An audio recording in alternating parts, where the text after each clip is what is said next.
여러분 안녕하세요, 경캠입니다. 벌써 연휴가 끝나버렸지만 영화 연예 학습지 주간 기획회가 있으니까 아직 일요일 풀 버전이 남아있습니다. 즐겁게 보시고 구독, 좋아요, 알람 설정을 잊지 마세요. 바로 들어갑니다. 고고!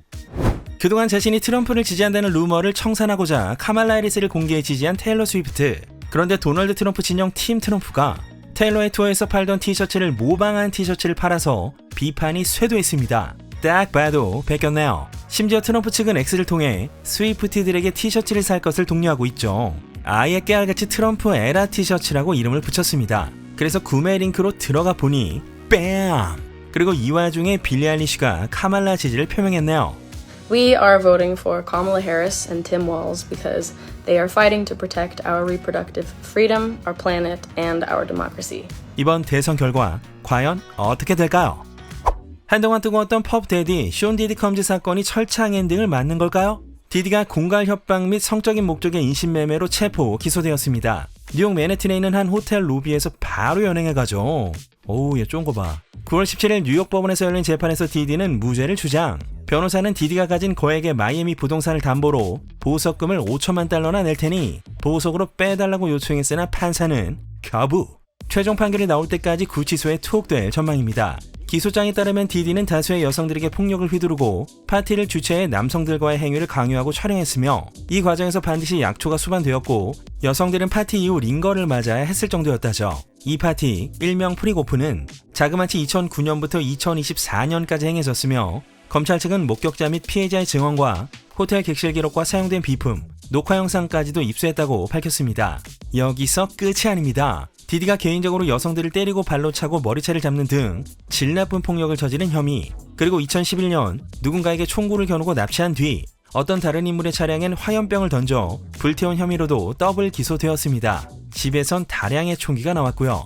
이건 뭐 파도 악담만 계속 나와서 이 죄의 시작과 끝이 어디까지인지 저도 모르겠습니다. 게다가 이날 법정에선 2016년 디디가 당시 연인이자 R&B 싱어인 캐시를 호텔 복도에서 폭행하는 영상도 공개되었습니다. 검찰 측은 디디는 2024년에 이 영상이 퍼지자 공개 사과를 했지만 그 전까지는 계속 부인했다 라며 은폐를 위해 거짓말을 해온 사례가 많고 심지어 호텔 경비원들에게 입을 다물도록 돈을 건네려다 거부당한 점도 언급했습니다. 이에 대해 디디 측 변호사가 그 파티는 완전한 동의하에 행해진 것이며 모든 참가자는 자신들이 원해서 그 자리에 있었고 그 외의 목적은 없었다. 캐시를 때린 영상은 인신매매와 아무런 관련이 없다 라고 반박했네요. 디디는 현재까진 유죄가 유력한 상태로 법조계 전문가들은 최저 15년의 실형에서 종신형까지도 예상하고 있으며 지금은 뉴욕 로어 맨해튼의 메트로폴리탄 구치소에 구금되어 있습니다. 근데 미국 법정이라는 게 또 모르죠. 디디 측은 모든 걸 걸고 항소와 사법 거래를 시도할 테니까요. 얜 진짜 래퍼이자 범죄자가 아니라 범죄자이자 래퍼였어요. 좀 안타까운 소식인데요. 치매를 앓고 있는 브루스 윌리스의 건강이 급속도로 악화되고 있다고 합니다. 가족들은 그와 함께할 시간이 얼마 남지 않았다고 판단, 브루스와의 모든 순간을 소중히 여기고 있다죠. 브루스의 가족들이 미디어에 전한 바에 따르면 지금은 24시간 보호자가 필요한 상태로 외출이 거의 불가해 집에만 있고 나간다 해도 준비하고 차에 타는 것조차 쉽지 않다고 합니다. 브루스는 6살 난 딸 에블린, 아내인 에마 해밍 윌리스와 함께 살고 있으며 전처인 데미모와 자녀들도 한시도 관심을 거두지 않고 왕래하고 있습니다. 전 요즘도 크리스마스가 되면 아침부터 다이아들을 한 편 때리는데 참 마음이 착잡합니다. 야구 역사상 처음으로 한 시즌에 홈런 50개와 도루 50개를 기록한 전무후무한 선수가 된 LA 다저스의 오타니 쇼헤이가 날린 이 50번째 홈런볼이 얼마에 팔릴까요? SCP 경매회장 데이비드 퀼러가 말하길 역사상 유일한 홈런볼이기 때문에 30만 달러는 거뜬하고 경매에 들어가면 50만 달러도 예상해볼 수 있다고 밝혔습니다. 공이 날아올 때의 상황은 이랬습니다.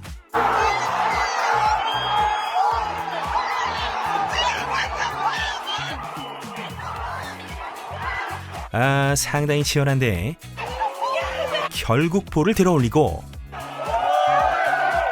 주변에서 환호해줍니다. 어느 누구 하나 다치거나 죽지 않았죠. 이 엄청난 가치의 홈런볼을 손에 쥔 신원불명의 한 남자가 경호를 받으며 경기장을 빠져나간 영상도 화제였습니다. 뭐 솔직히 부럽거나 저 공을 갖고 싶다거나 그런 건 절대 맞습니다. 저스틴 팀벌레이크가 음주운전을 했음에도 운전 미숙 처분으로 끝났다는 건 알려드렸습니다만 그가 체포되는 영상도 봉인될 거라는 보도입니다. 경찰과 저스틴 당사자들이 체포 당시 영상을 비공개 처리하기로 동의했기 때문에 서퍼 카운티 지방검찰청도 영상을 받지도 못하고 공개도 못한다죠. 법정에서 나온 저스틴은 이렇게 말했습니다. Good morning, everyone. And so, what I'd like to say to everyone watching and listening, even if you've had one drink, don't get behind the wheel of a car. As you may know, I try to hold myself to a very high standard for myself. And this was not that. This was not that. I guess in closing, I'd like to say we can all be more safe out there. And I'm going to do my part. I hope that everyone else does their part. Thank you very much. 배우 에릭 로버츠, 다크나이트의 이 장면으로 기억하실 텐데요. 아시다시피 줄리아 로버츠의 오빠 되겠습니다. 1970년대부터 왕성하게 활동해왔고 동생인 줄리아는 1990년 귀여운 여인으로 일약 스타덤에 올랐죠. 그런데 두 남매의 사이가 좋지 않았습니다. 부모님이 이혼 후 에릭은 아빠와 줄리아는 엄마와 살았고 에릭의 약물 남용 문제와 가족과의 갈등을 이유로 줄리아와 에릭은 90년대부터 아예 연락을 끊고 살았다죠. 여러분도 잘 아시는 배우 엠마 로버츠가 에릭과 전처 켈리 커닝엄 사이에 태어난 딸인데 오죽하면 에릭과 켈리가 엠마의 양육권을 두고 다툴 때 줄리아가 켈리 편을 들 정도였습니다. 줄리아가 상당 기간 엠마를 돌보기도 했고요. 이런 에릭의 회고록 런어웨이 트레인 출간을 앞두고 있다고 합니다. 그리고 이 책을 통해 줄리아에게 공개 사과를 했다는데요. 과거에 에릭이 기자들에게 내가 아니면 줄리아 로버츠도 이렇게 뜨지 못했을 것이라고 했던 발언은 그저 방어적으로 내뱉은 어리석은 말이었고 동생이 사과를 받아주면 좋겠다 라는 입장을 밝혔습니다. 과연 줄리아와 엠마가 어떤 입장을 표할지 지켜보시죠. 배우 톰 홀랜드가 골프 선수가 되어 나타났군요. 얼마 전 영국 서울에 있는 웬투어스 클럽에서 열린 BMW PGA 챔피언십 셀러브리티 프로암에 등장한 톰. 팬들과 악수도 나누고 스윙이 예사롭지 않습니다. 수많은 팬들이 와서 사인을 해주기도 했고요. 톰은 이 대회에 정기적으로 출전하며 실력을 뽐내왔습니다. 2021년엔 뛰어난 샷으로 유럽 라이더컵 팀에 합류할 뻔한 일화가 유명한데요. 톰은 자신에게 있어 골프가 즉 휴식이고 겸손함을 가르쳐준다고 언급한 바 있습니다. 이번 대회엔 온 가족이 다 나왔는데요. 톰은 형제들과 더 브라더스 트러스라는 자선단체를 운영 중이며 여기 주최로 골프 대회를 열기도 했었죠. 여담입니다만 현장에 젠데이아는 없었습니다. 가수 샤키라가 미국 마이애미에 있는 한 나이트클럽에서 새 싱글 뮤직비디오 촬영을 했는데요. 춤에 빠져든 샤키라의 즐거운 모습, 주변에서도 다들 촬영하느라 정신이 없고 그러다 누가 치마 속을 촬영하는 걸 알아차린 샤키라가 촬영한 쪽을 응시하죠. 내려갑니다. 이걸 본 팬들이 도대체 찍은 사람 뭐냐 라며 분노했는데요. 샤키라는 잠깐 당황하고 짜증을 내긴 했지만 프로답게 곧바로 촬영에 다시 돌입했다고 합니다. 그 뒤로는 아무 일이 없었다고 해요.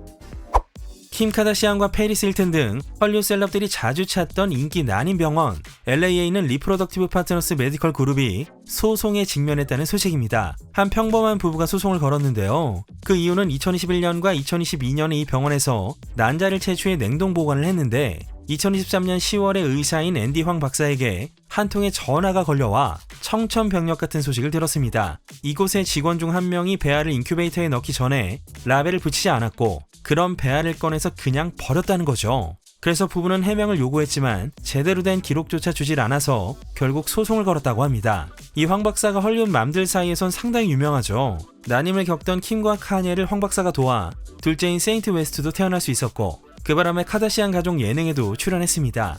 킴의 동생인 클로이도 황 박사가 전담했고 대리모를 통해 트리스탄 톰슨과 둘째 테이텀을 낳았죠. 소송을 건 부부도 피해를 입었지만 재판과 조사 과정에서 헐리우드 셀럽들의 추가 피해가 나올지 귀추가 주목됩니다. 와, 이게 무슨 일인가요? 주간 기무캐 지난호가 올라간 날 이혼 신청을 마친 벤 애플렉과 제니퍼 로페즈가 재회를 했다는 깜놀할 소식입니다. 심지어 둘이 손잡고 키스를 했다. 제니퍼가 차 안에서 눈물을 펑펑 흘리더라 라는 소식도 들려왔는데 분명 벤을 설득하는 걸 포기하고 새 출발을 선언한 뒤 토론토 국제영화제에선 과격한 드레스로 건재한 매력을 뽐냈던 제니퍼 로페즈가 파티장에서 만난 동료 배우 바비카나 베일에게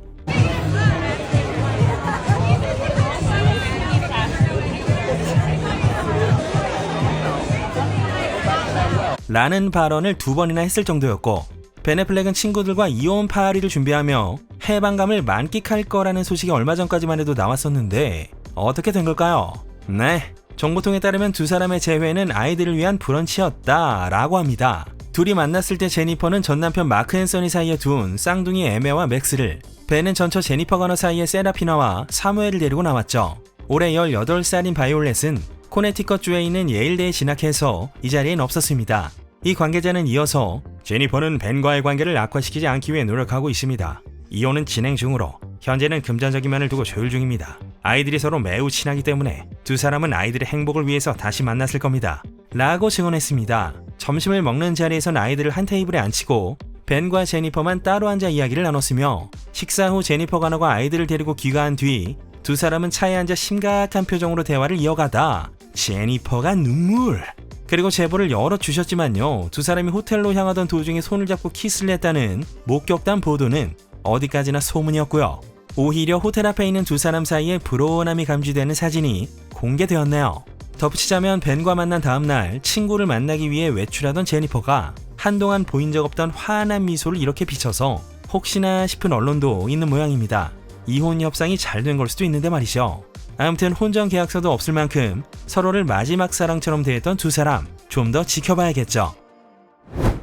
네, 오늘은 여기까지. 봉준호 감독의 신작 미키 세븐틴의 예고편을 나노로 쪼개서 분석해본 이 영상 놓치셨다면 꼭 감상해주시면 좋겠고요.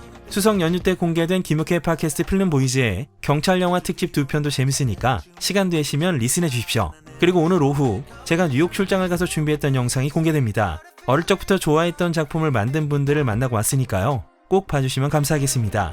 이제 더위가 한풀 꺾일 때가 됐죠. 늘 건강 유의하시고 행복하세요. 지금까지 주간 김욱혜 K졌습니다.